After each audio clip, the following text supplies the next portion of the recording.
अच्छी खबरों में सबसे पहले बात तीनों सेनाओं के जवानों के युद्धाभ्यास की। चीन बॉर्डर पर तीनों भारतीय सेनाओं ने जबरदस्त युद्धाभ्यास किया। जवानों ने सिक्किम के नदी तालाब में वॉर सीन क्रिएट किया और दुश्मन को चेतावनी दी कि हम तैयार हैं। देखिए इस कॉम्बैट हेलिकॉप्टिंग ट्रेनिंग पर यह खास रिपोर्ट।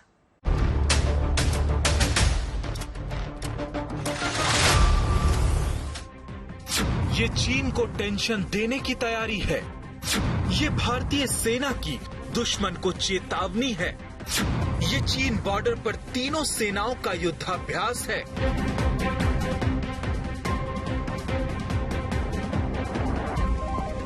भारतीय वायुसेना ने थल सेना और नौसेना के साथ चीन बॉर्डर से लगे सिक्किम के हाई एल्टीट्यूड एरिया में हेलिकॉप्टिंग और डाइविंग एक्सरसाइज की।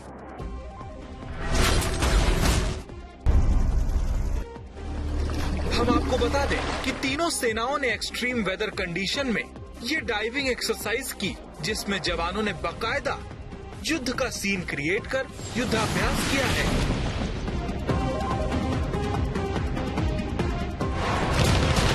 इस एक्सरसाइज का फुटेज भारतीय सेना ने सोशल मीडिया पर शेयर किया है। इस अभ्यास में गोताखोर जवानों ने अपने वाटरप्रूफ हथियारों के साथ रेस्क्यू और सर्च ऑपरेशन चलाया। साथ ही मैरीटाइम इक्विपमेंट भी पानी में फेंके, जिनके सहारे जवानों ने नदी भी पार की।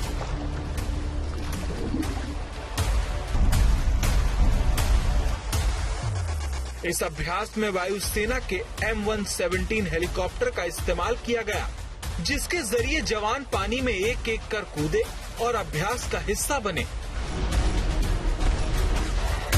ये कॉम्बैट ट्रेनिंग सिक्किम जैसे दूर दराज वाले इलाकों में युद्ध जैसे हालात बनने पर सर्च और रेस्क्यू ऑपरेशन में जवानों की मदद करती है।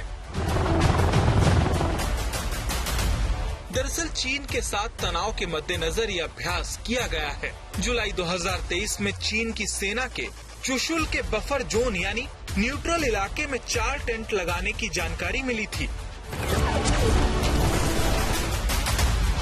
फिर सेना के विरोध के बाद पूर्वी लद्दाख के गुरुंग हिल्स में टेबल टॉप इलाके में बने ये टेंट हटा लेने की जानकारी भी मिली।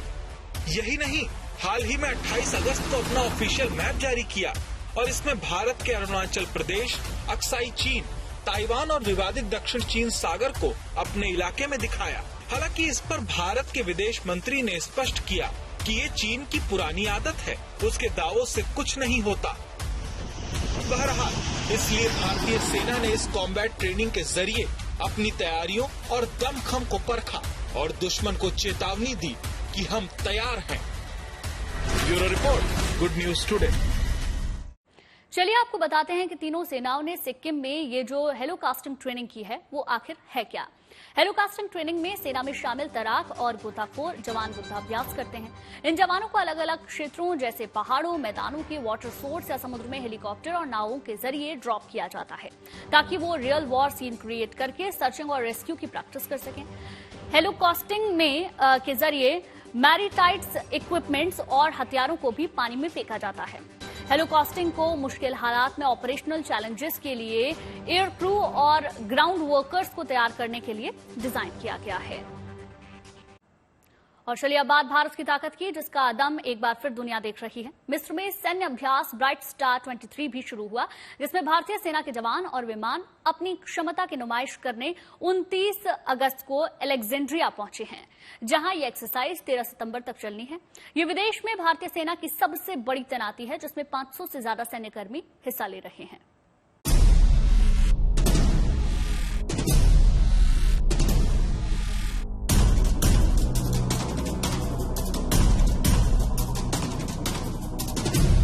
मिस्र में भारतीय सेना और वायुसेना अपना दमखम दिखा रही है।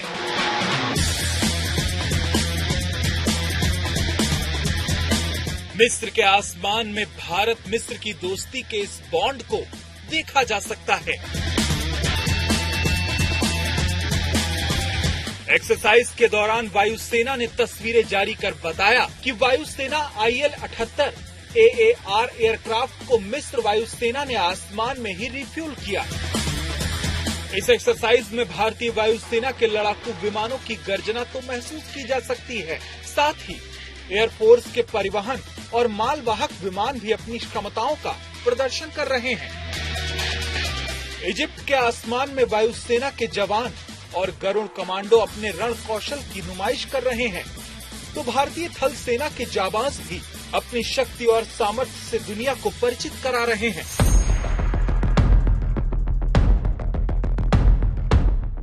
दरअसल 29 अगस्त को भारतीय सेना और भारतीय वायुसेना की टुकड़ियां इंटीग्रेटेड कॉम्बैट ट्रूप्स के साथ अलेक्जेंड्रिया पहुंच गईं, जहां 31 अगस्त से एक्सरसाइज ब्राइट स्टार 2023 शुरू हो चुकी है।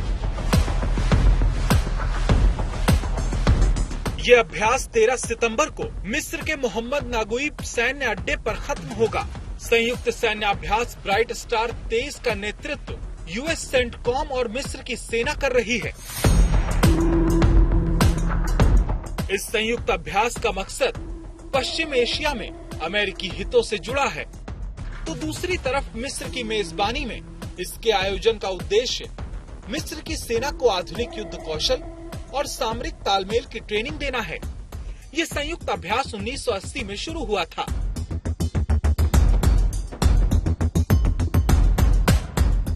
और भारतीय सेना पहली बार इसमें शामिल हुई है। इस तरीके से रक्षा क्षेत्र में अंतर्राष्ट्रीय सहयोग का एक नया अध्याय शुरू हो चुका है। अलेक्जेंड्रिया में हो रहे इस अभ्यास में 34 देश भाग ले रहे हैं। इनमें हिस्सा लेने के लिए 550 भारतीय सैन्य कर्मियों की टुकड़ी शामिल हो चुकी है। इसका प्रतिनिधित्व 23 जाट बटालियन की एक टुकड़ी कर रही है। ये किसी विदेशी अभ्यास के लिए अब तक की सबसे बड़ी भारतीय सैन्य तैनातियों में से एक है।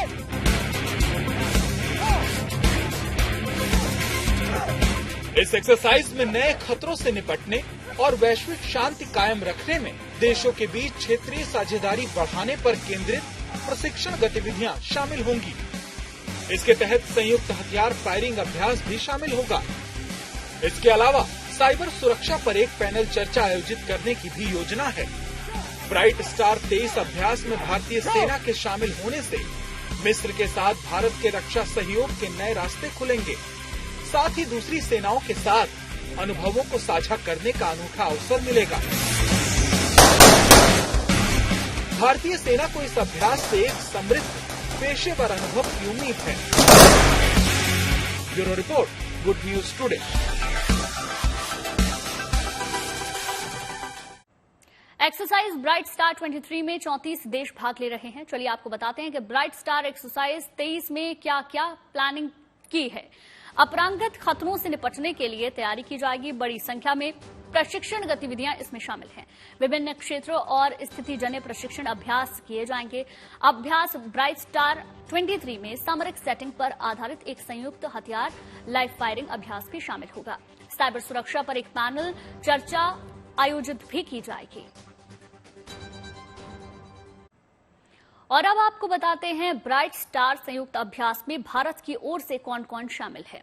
इस एक्सरसाइज में भारतीय वायुसेना के 5 MiG-29, 2 IL-78, 2 C-130 और 2 C-17 विमान हिस्सा ले रहे हैं। वायुसेना की 4 स्क्वाड्रन इस अभ्यास में हिस्सा ले रहे हैं। स्पेशल गरुड़ फोर्स के कमांडो भी अभ्यास में शामिल हैं। थल सेना के 150 जवानों को इस अभ्यास में भाग लेने के लिए भेजा गया है। तो देखिए, ये तमाम वो फाइटर प्लेन्स हैं जो कि हिस्सा ले रहे हैं। वो आप अपनी टेलीविजन स्क्रीन पर देख सकते हैं। वायुसेना की जिसमें 4 स्क्वाड्रन बताई जा रही है। इसके साथ ही अगर आपको बताएं तो थल सेना के 150 जवानों को इस अभ्यास में भाग लेने के लिए भी भेजा जाएगा। इसके अलावा स्पेशल गरुड़ फोर्स के कमांडो भी इसमें मौजूद रहने वाले हैं। थल सेना के करीब 150 जवान होंगे। वायुसेना की 4 स्क्वाड्रन इस अभ्यास में हिस्सा लेंगे और 2 C-17 विमान भी शामिल होंगे। G20 शिखर सम्मेलन के लिए दिल्ली पूरी तरह से तैयार है। दुल्हन की तरह सच संवर रही है। सुरक्षा के पुख्ता इंतजाम है। Traffic police, Delhi police, paramilitary force सब मुस्तैद हैं। आज सुरक्षा घेरा पुख्ता करने के उद्देश्य से राजधानी में फुल ड्रेस रिहर्सल की गई। देखिए खास रिपोर्ट।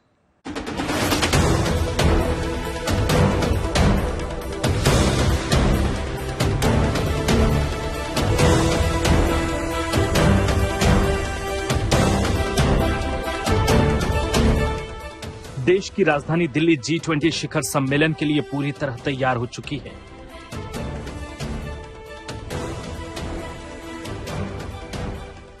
G20 में शामिल सभी देशों के हेड ऑफ द स्टेट और डेलीगेट्स भारत आएंगे। 9 और 10 सितंबर को दिल्ली के प्रगति मैदान में बने भारत मंडपम में शिखर सम्मेलन होगा। इसीलिए एक तरफ जहां दिल्ली को दुल्हन की तरह सजाया और संवारा जा रहा है,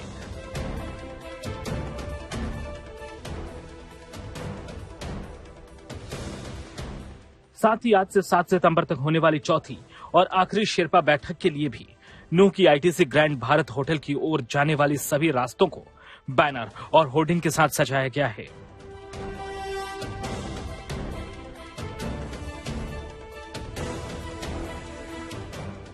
आईटीसी ग्रैंड भारत के मुख्य गेट पर कई प्रकार के फूलों व पौधों से साज सज्जा की गई है। आईटीसी ग्रैंड के डाइनिंग हॉल के गेट पर भगवान श्री कृष्ण के विराट स्वरूप को दर्शाती हुई तस्वीर लगाई गई है, जो सबका मन मोह रही है।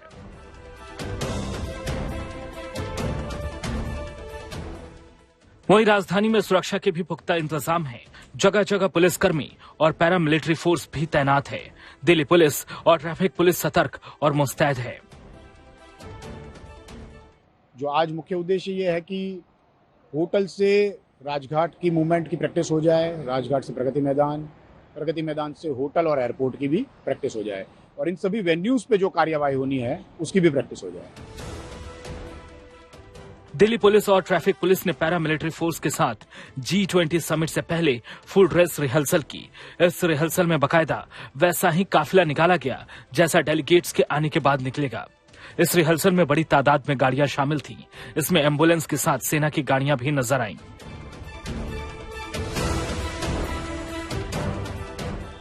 देश की राजधानी दिल्ली में G20 की तैयारियां पूरी तरह से हो चुकी है और आज फुल ड्रेस रिहर्सल हो रहा है। ये उस दिन की तैयारी है जो 9 और 10 को तमाम जो डेलीगेट्स आएंगे तो किस तरह से उनका काफिला निकलेगा। आप तस्वीरों में देख सकते हैं कि किस तरह से डेलीगेट्स का काफिला ऐसे ही निकलेगा। उनके साथ पैरामिलिट्री फोर्स भी होगी, दिल्ली पुलिस भी तैनात होगी। देखिए, एक लंबा काफिला इस तरह से डेलीगेट्स का निकलेगा। साथ ही तमाम पैरामिलिट्री फोर्स भी इसमें तैनात होंगी और एम्बुलेंस की गाड़ियां भी होंगी। एक लंबा काफिला, और ये रिहर्सल है 9 और 10 सितंबर का। जब डेलीगेट्स दिल्ली पहुंचेंगे तो उनका काफिला उनके होटल से होते हुए राजघाट जाएगा। उसके बाद वो भारत मंडपम तक जाएंगे और फिर उनका काफिला वापस होटल आएगा। और 10 तारीख को एक बार ये काफिला भारत मंडपम से होते हुए एयरपोर्ट जाएगा। उसका रिहर्सल यहाँ पर दिल्ली पुलिस की तरफ से, दिल्ली ट्रैफिक पुलिस की तरफ से लगातार करके दिखाया जा रहा है कि 9 और 10 सितंबर की तस्वीरें दिल्ली में कैसी होगी। रिहर्सल के दौरान चूंकि ट्रैफिक भी था तो ट्रैफिक पुलिस ने इसकी भी तैयारी पहले से कर ली थी। आज यहाँ पर ट्रैफिक चल रहा है तो जब काफिला निकलता है तो देखिए ट्रैफिक को इस तरह से रोक दिया जाता है और फिर सीटी बजा के ट्रैफिक को वापस से चालू करते हैं। लेकिन 9 और 10 तारीख की तस्वीरें बिल्कुल अलग होंगी। उस दिन ये पूरा एरिया बंद रहने वाला है। दिल्ली पुलिस ने लोगों को एडवाइजरी भी जारी की है कि रिहर्सल वाले दिन भी अगर जरूरी काम ना हो तो वो घर से ना निकले, और अगर वो निकलते हैं तो वो मेट्रो का इस्तेमाल करें, क्योंकि आज जगह जगह जो सड़कें हैं वो बंद रहेंगी। तमाम वो सड़कें जहां से डेलीगेट्स निकलेंगे, जहां से भारत मंडपम जाने का रास्ता गुजरता है, या तमाम एनडीएमसी एरिया वहां पर बैरिकेडिंग है, ट्रैफिक पुलिस जगह जगह पर खड़ी है। और यही तस्वीरें 9 और 10 सितंबर को लोगों को नजर आने वाली है, जिसका रिहर्सल आज दिल्ली की जगह जगह से किया जा रहा है और डेलीगेट्स का काफिला निकालकर पूरी तैयारी की जा रही है कि देश की राजधानी दिल्ली अब G20 समिट के लिए पूरी तरह से तैयार है। मेहमानों की सुरक्षा के मद्देनजर भी दिल्ली पुलिस और ट्रैफिक पुलिस की तैयारी पूरी हो चुकी है। पूरी कोशिश की जा रही है कि कोई सुरक्षा घेरे को तोड़ ना पाए। सिक्योरिटी को पूरी तरह से ध्यान में रखा गया है। वीआईपी मूवमेंट होगा इस दिन यहाँ पर, इसलिए बाकी जो गाड़ियां हैं वो नहीं चलेंगी। लेकिन आज दिल्ली पुलिस, ट्रैफिक पुलिस की तरफ से रिहर्सल किया जा रहा है। 9 और 10 तारीख की तस्वीरें दिखाई जा रही है। प्रैक्टिस हो रही है कि उस दिन किसी भी तरह की कोई दिक्कत ना हो और एक रिहर्सल पूरी तरह से किया जा सके कि 9 और 10 को किस तरह से वीआईपी डेलीगेट्स का काफिला निकलेगा। खास तौर पे ये एरिया काफी अहम हो जाता है क्योंकि यहीं पर तमाम जो मेहमान होंगे विदेशी वो रुकेंगे, तो उनकी सिक्योरिटी किसी तरह से ब्रीच ना हो, उन्हें किसी तरह की दिक्कत ना हो। पूरी तरह से दिल्ली पुलिस मुस्तैद है, साथ ही ट्रैफिक पुलिस भी मुस्तैद है। उस दिन ये पूरा एरिया बंद रहेगा। वीआईपी डेलीगेट्स का काफिला इन्हीं होटल से निकलेगा। दिल्ली पुलिस ने आम लोग इस रिहर्सल से परेशान न हो, इसके लिए एडवाइजरी भी जारी कर दी थी। यही वजह रही कि आज की रिहर्सल के दौरान आम लोगों का राजधानी की पुलिस को पूरा सहयोग मिला। नीतू झा के साथ Sanjay Raghav, Delhi, good news today. 14 दिनों के मिशन के बाद इसरो ने एक बड़ी जानकारी दी। वो ये कि चांद पर चहलकदमी कर रहा प्रज्ञान रोवर अब स्लीप मोड में चला गया है। इसरो ने ट्वीट में लिखा कि रोवर ने अपना काम पूरा किया, अब 22 सितंबर को इसके जागने की उम्मीद। इसमें लगे दोनों पेलोड एपेक्स और लिप्स अब बंद हैं। इन पेलोड से डेटा लैंडर के जरिए पृथ्वी तक पहुंचा दिए गए हैं। प्रज्ञान रोवर का स्लीप मोड में जाना इसलिए जरूरी है क्योंकि चंद्रमा पर 14 दिन रात और 14 दिन उजाला रहता है और प्रज्ञान रोवर लैंडर सूर्य की रोशनी में पावर जनरेट कर सकता है। पर रात को पावर जनरेशन प्रोसेस रुक जाने से इलेक्ट्रॉनिक्स भयंकर ठंड को झेल नहीं पाएंगे और खराब हो जाएंगे। जब चांद पर सूर्योदय होगा तो हो सकता है कि रोवर और लैंडर फिर से जाग जाएं और अगले चरण का काम शुरू कर दें।